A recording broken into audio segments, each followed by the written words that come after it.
Good evening, good evening, good evening, good evening. My name is Denoris Wilson, and you are now tuned in to the BRI, which stands for the Black Research Institute.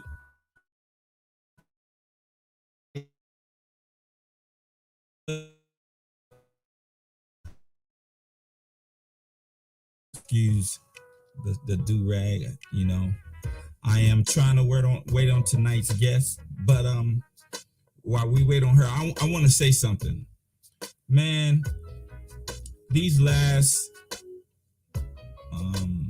22 hours or so, I haven't been able to get on the internet. Like, the internet has been down for like 22 hours. And I know that I use the internet every day. I know I use the internet to conduct business. Like, I know that. Like, I'm not delusional now. I know I use the internet to conduct business. But I never really knew like the effect of the internet being down, like the effect it would have on me and have on my business and have on my capacity or my ability to, conduct business or make a living and put, food on the table until these last 22 hours. So these last 22 hours, man, I haven't had any internet. So I could design, but I couldn't actually make any type of transactions. And, I thought to myself, like, that's crazy, because it shouldn't be one entity or one resource that has the ability to stop you from providing for your family or making some money. But we're so interconnected with the internet, man, now that if the internet was to ever go down, the world as we know it would cease. Like, if the internet was actually ever go down all over the world, like I think me personally, I think it'd be tantamount to going back to the Stone Age, because everything that we do is so dependent upon the World Wide Web, everything, and that's scary. Like, that's like 24 hours. Like, it didn't, put me in the soup kitchen line or anything like that. But it significantly, there she is. She's here. Okay. So it's significant. It didn't significantly like put me in the soup kitchen line, but it affected me. And so I got to do something about that. I got to find a way to do something about that. But I guess it's here. I see her in the green room back there.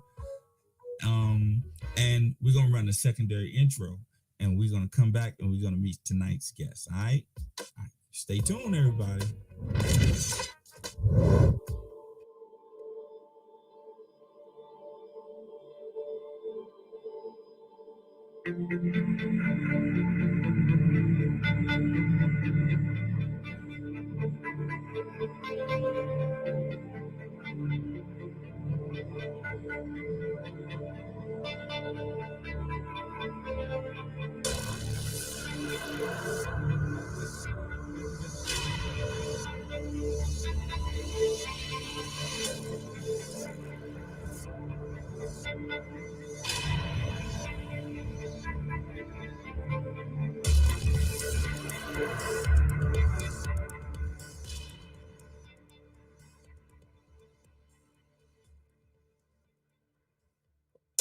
Hi, this is Tracy Wilson, and you are watching the BRI with my husband, Denoris Wilson.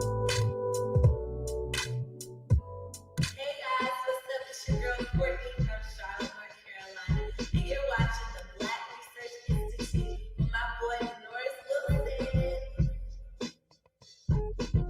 What's up, y'all? It's your girl, Lady Rock. Look, I want to give a big shout out to Denoris Wilson of BRI, the Black Research Institute. Keep doing your thing.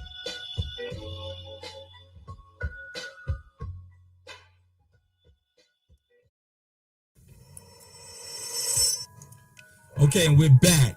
Ivonnah, you didn't expect that. I see you back there. You see them old videos of you. You didn't expect that.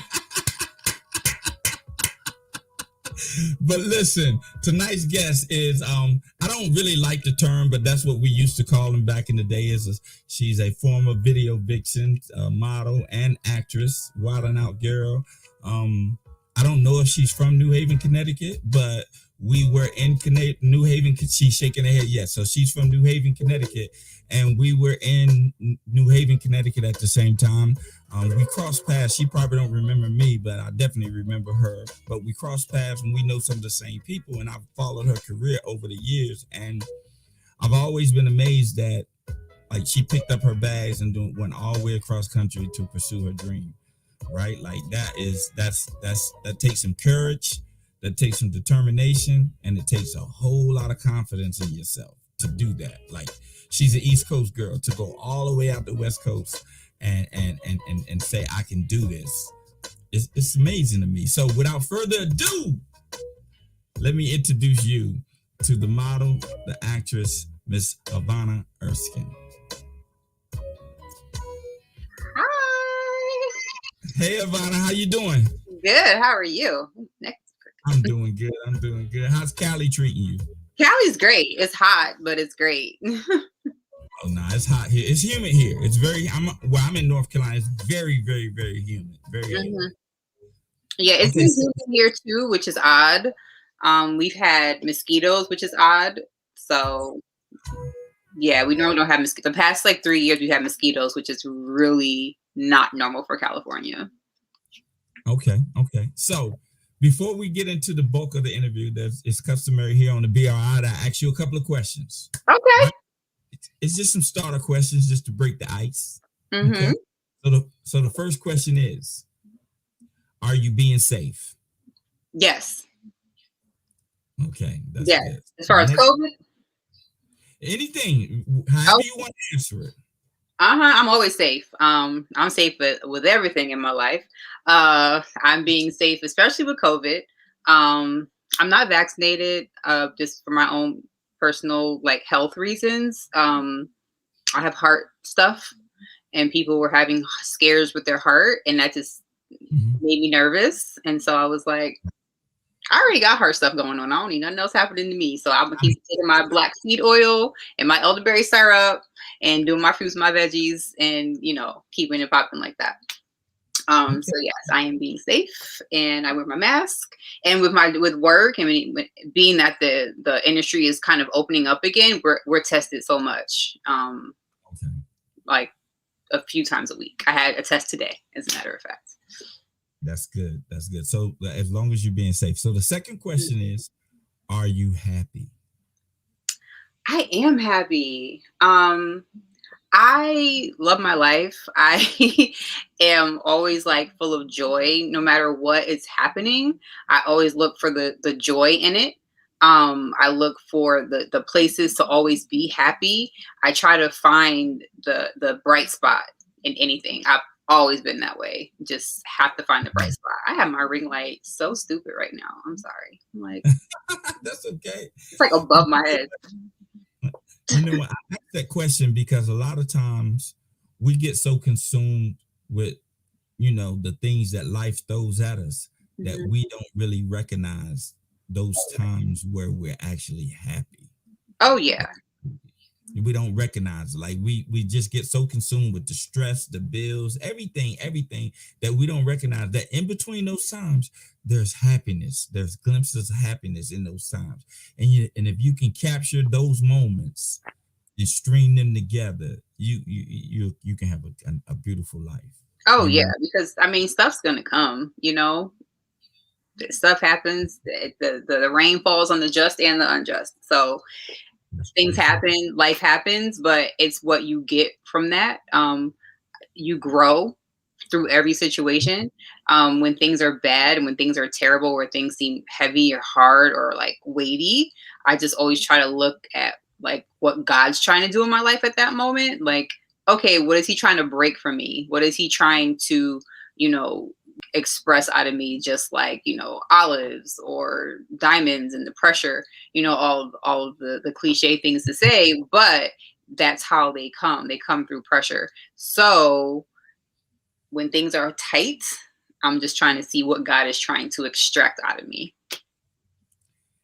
instead of focusing on the tightness. Or like trying to like, what did I do to deserve this? Like, it's not always that you did something wrong or something bad or you messed up somewhere. That's not always the case.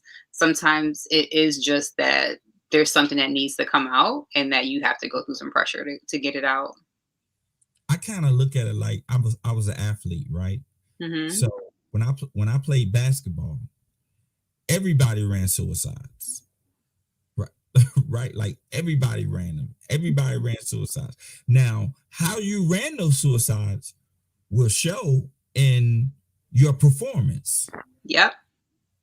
Right? Like how you ran. If you was lackadaisical in those suicides, then when it come time for the game time, your performance wouldn't be. But if you put your all in those suicides, then when it came game time, your performance would show that. Right? Mm-hmm. So that's how I look at the stresses of life. You know what I mean? Like I look at the stresses of life as suicide. Like I'm running the suicide. Yep. I just gotta get through it. Because if I get through it, it's gonna be better. Yeah. Exactly. If you get through it, how you get through it, what you learn as you go through it, all those things take account, and all those things matter when you are, going through something. You know that video with Nick? That's not me. I know. Oh, okay. I was like, that's Katie. Yeah, right. No, the reason why I put it up there is because if you Google your name and on YouTube, you and her, like they do assignment, like they interchange them, right? Mm-hmm. But I actually did that one because of Nick and your relationship with Nick. Yeah, I did a video for him. Well, that didn't show up. I don't remember what it was. That don't tell Nick that.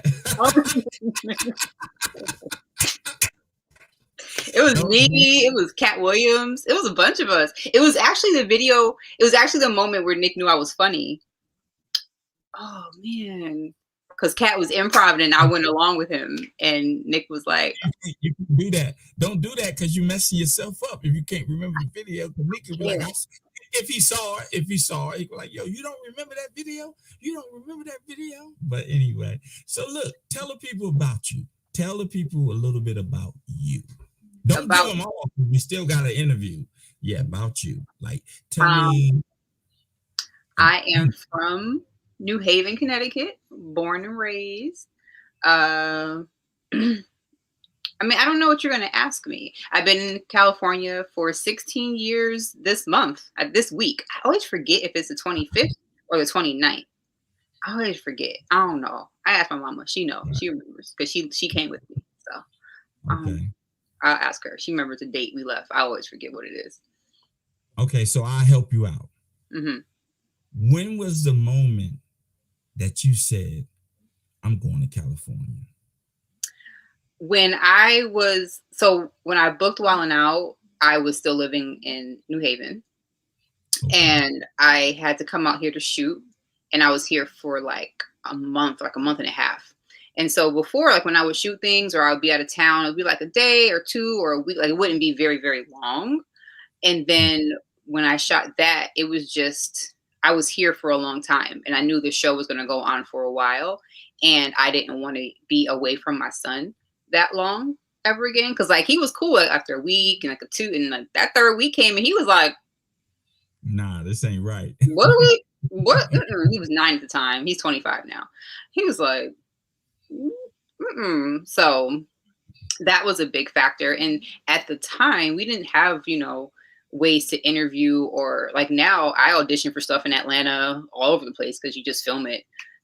Even before COVID, I was doing on self-tape auditions because I had an agent that's not in California. And so I auditioned for a lot of the things that are going on in Atlanta. But back then you had to be in LA to book stuff. Right. Everything was here. Nothing was in, Atlanta wasn't really, it was more music at the time. Film was here. Theater was New York. So it was to make a choice like, okay, you're going to be away all the time or you just want to plant some roots? And I just wanted to plant some roots and just be here full time.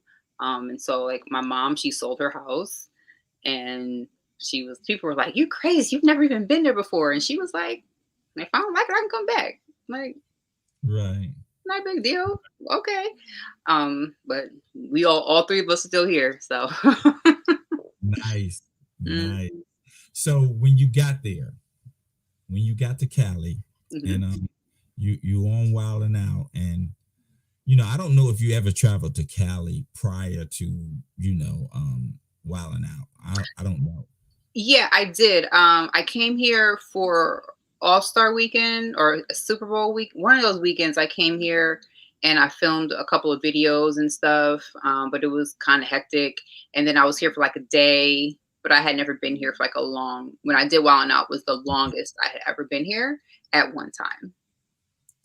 So are you a California girl now, or still East Coast Oh, at I'm an East Coast girl till I die. Um, I do slip and say hello. I just I do. I love the fact that I can just be outside. We eat Right. outside a lot. I was gonna sit outside to do this on my balcony, but they started doing construction or some blowing leaves outside when I was about to go. I was like, really? Of course, I want to sit out here now when they're going to start blowing Right. leaves at 5 o'clock. Okay. Right. There are some LA things that I am a little LA about, with the juicing and how I eat and, taking care of myself and stuff like that, as far as like being like a vegan, vegetarian, like all those like LA things and like shopping at the farmer's market and all that stuff. I used to do it back home, like the edge of the woods and, Right. Mm-hmm. things like that. But But it ain't like Cali. It's not like Cali. mm-mm. Not No, like like my doctors, the doctors that I go to has a farmer's market like once a week. You know what I mean? Like not now during COVID, but before COVID, I was like, make my appointments on Tuesday so I can go to the farmer's market and go to my doctor's appointment. Cali to me is like bohemian. Like it's just right. Like it's like a boy. It's a laid back lifestyle. It is. It's a laid back life. It's almost like everything that we need is right here, so we ain't got to rush. Mm-hmm. I noticed that. I've always been very laid back, but I found myself being laid backer. That's not a word, but I was like, "Ooh, girl, you need to get some of that East Coast pep back because you being a little bit too laid back now. You need to pep it up a little bit." But that's the thing with me and it, like California and New York, right? They're the both. New York is the biggest city on the East Coast. LA is the biggest city on the West Coast, right? Mm-hmm. And you would think like they would have some similarities in how the people interact, right? But they don't. They don't. Like, it's like totally just opposite, right? Yeah. And I kind of like I know what it is. It's the sun. It's the sun. It's the sun. The sun just say chill out. Just chill out. Chill out. And enjoy it. Whereas on the East Coast, man, you got rain, you got snow, it's cold, you got to bundle up. We got to get to where we're going because it's cold outside. We got to get there, right? So, but when you first settled down in Cali and you're doing Wild and Out, mm-hmm. did you figure you was gonna be there like 16 years? I did. I knew that I loved being here. I got homesick a lot the first few years, but after a while, like now when I go home, I'm good. I can stay a week or two. I can't stay more than like 2 weeks. Ain't it different? I'm ready to come back. Ain't it different? But ain't it different? Like you feel like you go home because you want to see certain people, whatever. Yeah. Then it's like I'm ready to go. Yeah, my grandma turned 90 in October, and so we had a little mini party because it was the middle of COVID, and I flew in and surprised her, and we did like a little Zoom party and stuff. But I was there I was there like a little over a week, and I was helping my sister homeschool my nieces. I was like, whew. Yeah. And listen, New Haven wearing you down, man. But I love my city. It's like sometimes I wish my son. I'm happy he did go there for summers. Right. he got who you are. It made you who you it are. Like, really did. It really did. Because I see some stuff he does, and I be like, "Ooh, you a Cali kid." right, Because right.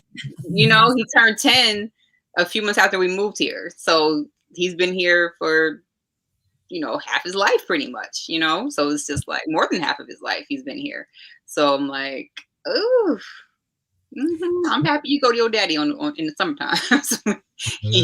So what made you get into well, like modeling and acting? What was the inspiration behind that?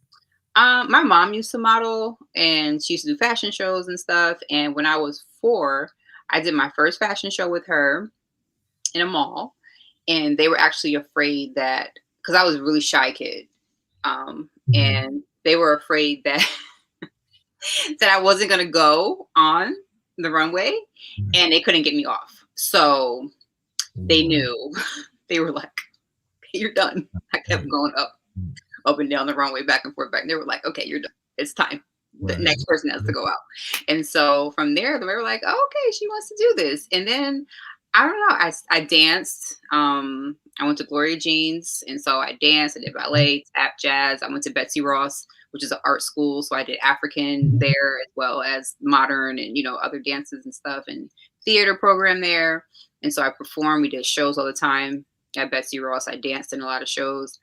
And high school, I took a little break from dancing, and then when I don't even remember. I think I was like 19. I ran into my mom's friend, Donald Carter, and he is a designer. And he was like, "Oh, there's this competition in Jersey. You should enter." And I was like, "Okay." I was a hairstylist at this time. Like, I was pretty much set with like just being a hairstylist and just chilling. And, I wasn't really thinking about modeling or entertainment or anything anymore. And I entered the competition and I won. And so I won the competition, and my mom put it in the New Haven Register. And so everybody knew. It was in the New Haven Register, and then it was in what's the other paper? The small paper. God, not New Haven Independent, but it's the other paper. You know what I mean? I can see it. Exactly. I can see it too. I can see it. She put it in there. It'll come back to us at some point. And so one day I was at my aunt's pool, which was crazy because my mom had a pool at her house, and I went to my aunt's house to the condos that she lived, and there's a lady there, and she was like, "Oh, you won the competition." She's like, "Oh, I know your dad. I saw you in the paper." She was like, "Oh, my sons have an agent in New York. Can I take you to go meet him?" And I was like, "Okay." And so I took my portfolio to her. I let her see it, and she was like, "Okay." I didn't know I was like, "All right." And so we go to New York to meet him, and he was like, "Ooh, you're gorgeous, but these pictures are horrible." I said, "Ooh." Wow. He was like, "Yeah, I really can't send you out on anything but maybe a music video with these until you get new pictures." And so I was like, "Okay." And so I got new pictures taken. But in the meantime, he did send me in for a music video, which was Bigger Business by Swiss Beats. And I booked Principal, my first video, which normally you don't do. Normally you do background first, and then you get bumped up to Principal or whatever. I actually met Benny in the audition, but I didn't know. I actually poked him in the behind with my umbrella as I was leaving the audition. I had too much stuff in my hands. And when I got to set, I was like, "Oh, that's the guy I almost knocked over and I was leaving the audition with crap in my hands." Like, "Oh, that's the director?" I didn't know. And my friend was like, "Yo, no, Benny Loomis." I was like, "No." Right. So, and like once you get into the music videos, like once you start working with one person and they like you, they just keep booking you over and over and over again. And so Benny, like, if you know, like all my videos are either Benny or Eric or Gil, like those are the majority of the people that I did videos with, because they would just continuously, book you over and over. And then that's how you get, well, the magazine, Black Men's Magazine and Black Women Magazine, they are the ones that do the modeling competition. So my first photo shoot was with them, with Big Tigger, for me winning. And then I shot with them a couple of times, and it's just that whole industry is very, very small. And so you shoot for them, you shoot for Double XL, you shoot for King, you do all the things. And then one of my girlfriends who I did videos with, she ended up being Nick Cannon's assistant. And that's how I got on Wild 'N Out. Like, I never auditioned for that. I actually met Nick. Whenever I tell this story, it's so embarrassing. I met Nick in Houston during Super Bowl weekend at IHOP, and my grandpa had just died. I was there. I just went because everybody dropped out of the trip except me and one other girl, and I was like, I don't want to drop out on her too. And Mom was like, oh, just go. Granddaddy, he would want you to go. You know, Granddaddy, he wants you to go. Just go. We'll have a funeral when you come back. You're only gone for 2 days. I was like, fine. So I go, and we meet Nick in IHOP, and she's like, oh, is that Nick Cannon over there?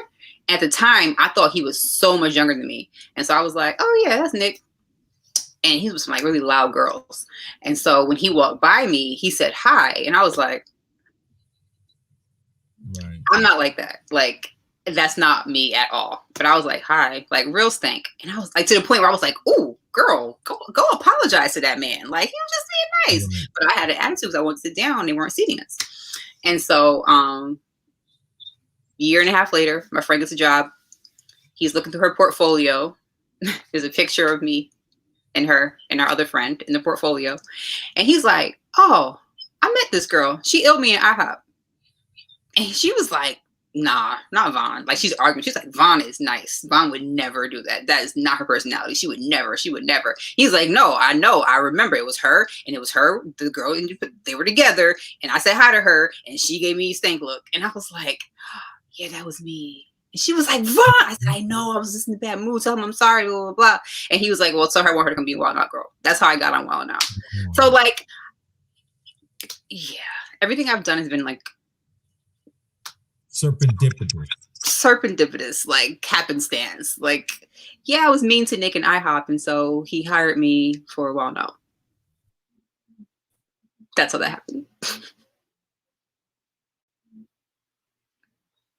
Oh no, you're frozen. Am I frozen? We both frozen. Oh, okay. We have going on, but for me, like with Nick, he probably looked at you and was like, she's not impressed with who I am. Right? Like, she's not impressed with me. So he's probably saying, like, no, she's not really impressed with that, and I like that. Yeah. I like that about her. Right. So I was like, that's Nick Cannon. He's a kid. But I was like, oh, we're only a year apart? Dang, okay. Right. So how was it shooting Read Your Mind? Oh, that was great. I actually was not supposed to be the lead for that. Benny had called, and he was like, hey, I need some girls to just be in the background. Like, I know you don't do background, but can you just do this for me? We're only paying $250, like, but I just needed a new artist. And he told me the song, and I had literally just heard the song. It came on in the hair salon I work at. It had like just come on our, like, whatever Sirius was back in the day, like, right, internet radio. And so I was like, oh yeah, I love that song. Sure, I'll come do that. And so when I get there, I'm almost there, and one of his assistants calls me, and he's like, Vaughn, how close are you? And I was like, oh, I'm almost there. I went to the salon to wash my hair, but I'll be there in a minute. And he was like, because I was sick, I didn't feel good that whole week. And so he was like, well, hurry up, because Avant doesn't like the girl who we have for lead. So we need to pick somebody else, but he wants to see all of you who are going to be here today. And so I get there, and I'm like looking crazy, hair blown out. I just went to the salon, washed and blow dried my hair, and went straight to set. So I had like a big old afro, like looking crazy. And so he's going, looking through all the girls, and Benny comes in and was like, he wants you. And I was like, oh. And he was like, if he wants you looking like this, wait till he sees you all done up. And I was like, shut up, because I looked crazy. And so I ended up booking. That's how I got the lead in that, because, and I honestly don't think it was that he didn't like the girl. I think the girl was just too tall. That's it. Because I was almost too. They were trying to put me in a kitten heel, and Benny was like, "Take that off of her." Yeah, he is a shorty. He is. What is he about 5'8", 5'7"? Probably. Yeah, Yeah. And I'm 5'6". yeah, So right. So yeah, he's a shorty. Like you, you can't be taller than me in my video. right. Right. Even at one part, the part where we're like dancing back to back, they came and put an apple box on him. And he was like, okay, okay, okay, okay. Because yeah. And the Wow. girl, she was from Top Model. So I think she was like 5'8" starting. Right. So I was Right. like, yeah, because she was beautiful. I was like, it wasn't that she wasn't pretty. Like people were like, oh, why didn't he like her? I'm like, no, it wasn't that she wasn't pretty. I was like, my take on it is that she was too tall. Right. And he would never admit that. Right. Mm-hmm. Like that. Like he's not gonna admit that. No. You know what I mean? I Mm-hmm. seen a couple of pictures where Bow Wow was taking pictures with women and he was standing on his tippy toes.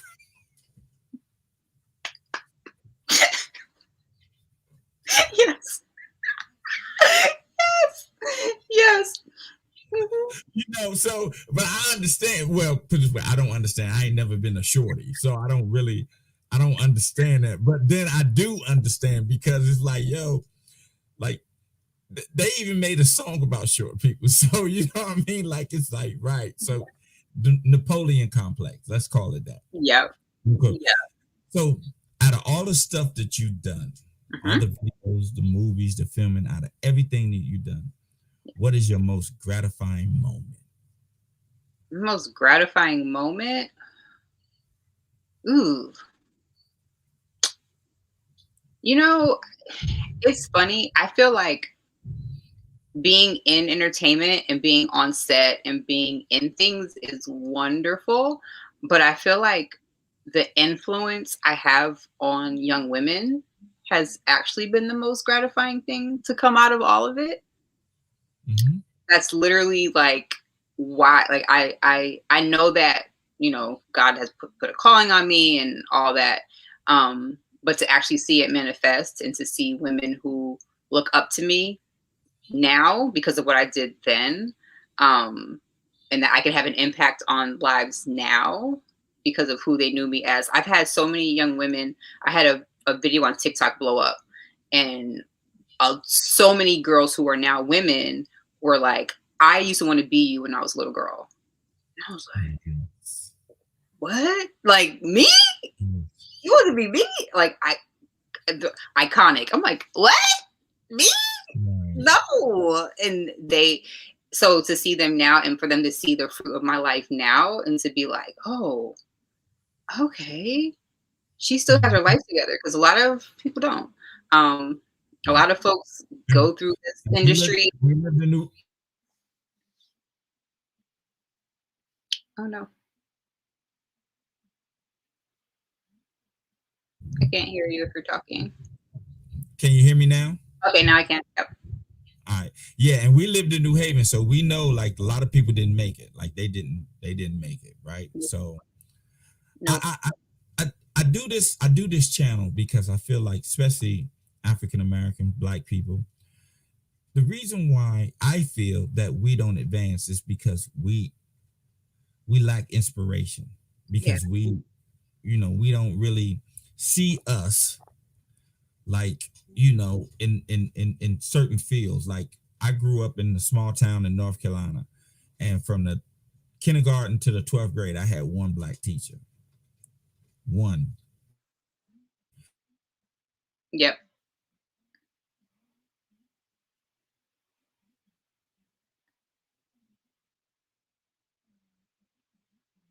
Oh, you're frozen again.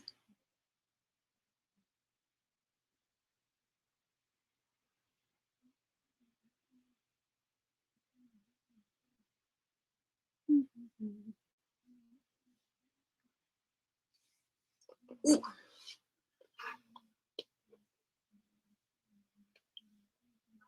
You're still frozen if you're talking. If you can hear me.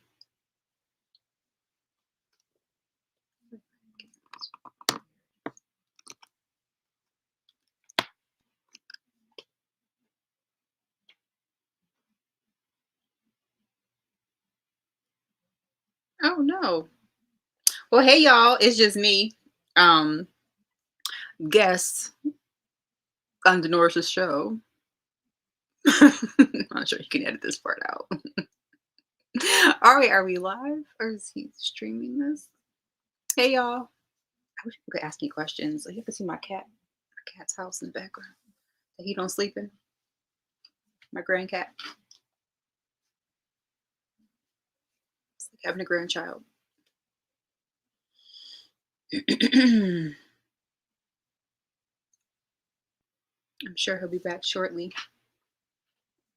But yes, growing up in New Haven, like he was saying, everyone don't make it. People don't make it out of high school. People don't make it out the neighborhood. People don't travel. I'm just still talking because I don't know if this is streaming live somewhere or if he records and then streams later. Yeah, having people to look up to, having elders, having mentors. One thing that I wish I would have done when I was younger was take mentorship more seriously. I wish I would have appreciated the mentors that I had in my life that were trying to pour into me, but I was just like, I know what I'm doing. No, you don't. I wish I would have taken that a lot more seriously then. So being a mentor now, I am happy that I am able to pour into young ladies' lives in a way that I had available to me, but I did not take advantage of. Because yeah, being in New Haven, there can be a two sides of the coin. It's such a lovely theatrical place with so much theater and shows and culture. But then, New Haven has so much crime and drugs and all that stuff. And you just really have to pick and choose your side you want to be on. But being that I, had people in my life to kind of snatch me up was always good. But also being from a town that's so rich in culture that can kind of have a bad rap, which is why I will never let anybody talk crazy about New Haven because as much as people try, New Haven is a great place and it made me the person that I am today. It made me the well-rounded person that I am today. I can be at the art gallery. I could be at the club. I could be with the rich folk. I could be with the poor folk. Like none of that phases me. So, yeah, I'm just talking, y'all, because I don't know if he's gonna come back or not. I know their internet was acting weird, which is why we couldn't get on yesterday. But so yeah. Let me see if he did.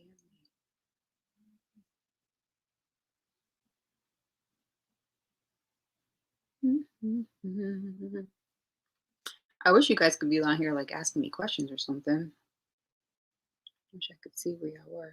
Let me go on Facebook and see if it's on Facebook.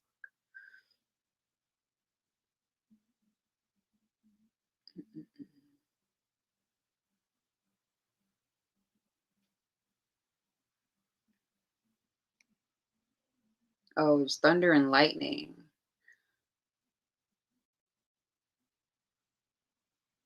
I'm playing it. Oh yes, it's just me on here. Hey y'all. Oh, it's thunder and lightning.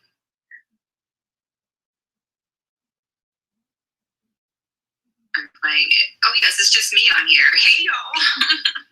Oh, it's thunder and lightning. No, we're not going to keep repeating that. So yeah, it's just me here. I think that maybe we may not be back because it's thundering and lightning there. I think that's what's been going on with their internet down there. But if anyone, I know he wanted me to come on here to talk about the industry and what I'm doing now, and I will have to say that the industry can be a crazy, crazy place, but as long as you have a good foundation, a good solid grounding, I know my trust in the Lord has kept me having a community out here. I actually just did a video today before this at my church about family and the importance of having a family here for me because my family is in Connecticut, and how it was important for my mom and my son and I to have a community out here when we moved here because we didn't know anybody. I had a few friends in the industry, but which are my family too, which is crazy because I have like an industry family and I have a church family, and they can all get together in the room, in one room, because that's the type of people I roll with. But having a solid foundation um, has really what's been keeping me here in LA. It's the reason why I was able to stay here for 16 years. So people come and go from this place all the time because they don't have community. They don't have people they can lean on, that they can depend on, that they can trust, that they can, go through life with. Like having people to go through life with and being in the industry go hand in hand, because that's how you can get lost and you can get caught up if you don't have that. So, um, doo-doo-doo.